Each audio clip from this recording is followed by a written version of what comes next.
For the record.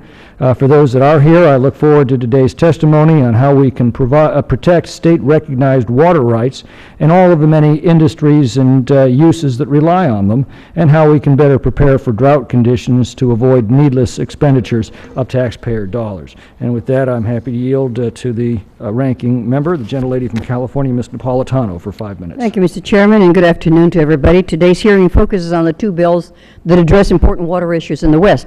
H.R. 3176, the reauthorization of the Drought Relief Act, and H.R. 3189, the Water Rights Protection Act. And thank you to our witnesses for being with us even in the presence of this government shutdown. I am proud to co-sponsor H.R. 3176, legislation sponsored by my colleague, Ranking Member Peter DeFazio, which provides reclamation with the authority and flexibility to get water to entities, tribes who need it during drought times. Drought costs the U.S. economy between $6 to $8 billion annually, with 2012 drought costs possibly exceeding $35 billion. In 2013, almost 50% of our country is in moderate to severe drought. We will hear more of the effects of the drought in the West from the Western States Water Council witness. And may I add that many of the entities that are trying to figure out how to cope with the drought are not able to do it alone.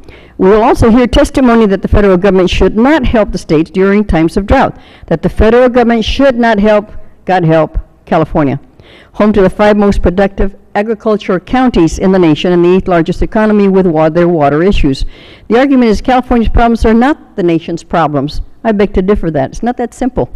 What affects California affects the rest of the nation. That is why we are the United States of America. H.R. 3189, offered by Representative Tipton, is legislation that seeks to address an issue between Forest Service and the ski areas in his region. The ski areas are concerned about the Forest Service interim directive that requires the transfer of their water rights to the federal government. The Forest Service is concerned about their ability to manage the land if the ski resorts were to sell their rights. Legislation is so broadly written that it could apply to many actions on federal lands, not just the ski resorts. So we must be careful about how unintended consequences may affect some other folks. It is the responsibility of this committee to ensure proposed legislation receives the proper vetting. We did not receive agency testimony because of the shutdown. We don't have all the answers to the questions we have asked of the administration, again, because of the shutdown. Yet this hearing is moving forward, and it will be the only, and I repeat, the only opportunity for stakeholders to weigh in before markup. We're missing key information, but without the administration's position on these bills and our ability to question them directly. This is not the best way to do business, nor is it the best way to ensure that the legislation we pass serves the best interest of our taxpayers and our American public. The best way we can help our communities with their water challenges is to reopen the federal government, and we must focus on bringing government back to work so employees of not only the U.S. Geological Survey but other critical agencies can work and be participants and comment on our issues.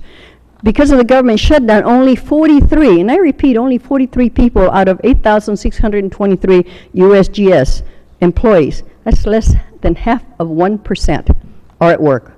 We must bring back 3,311 of the 5,077 reclamation employees that have been furloughed and are waiting to go back to work for our country. Next year is expected to be a very dry water year, and we need them all back in their jobs to help plan for our future and to help our nation's not only economy but the rest of our nation. It is ironic, though, that it takes the absence of these employees to value their presence. They're essential to this country and to the legislative process, and we need them back at work. As we consider these important pieces of legislation, we must first prioritize reopening government. We must vote on a clean resolution, continuing resolution, with no add-ons, and I mean none. Clean. Open the federal government and put people back to work. Let us work for our citizens, because that's what they sent us here to do.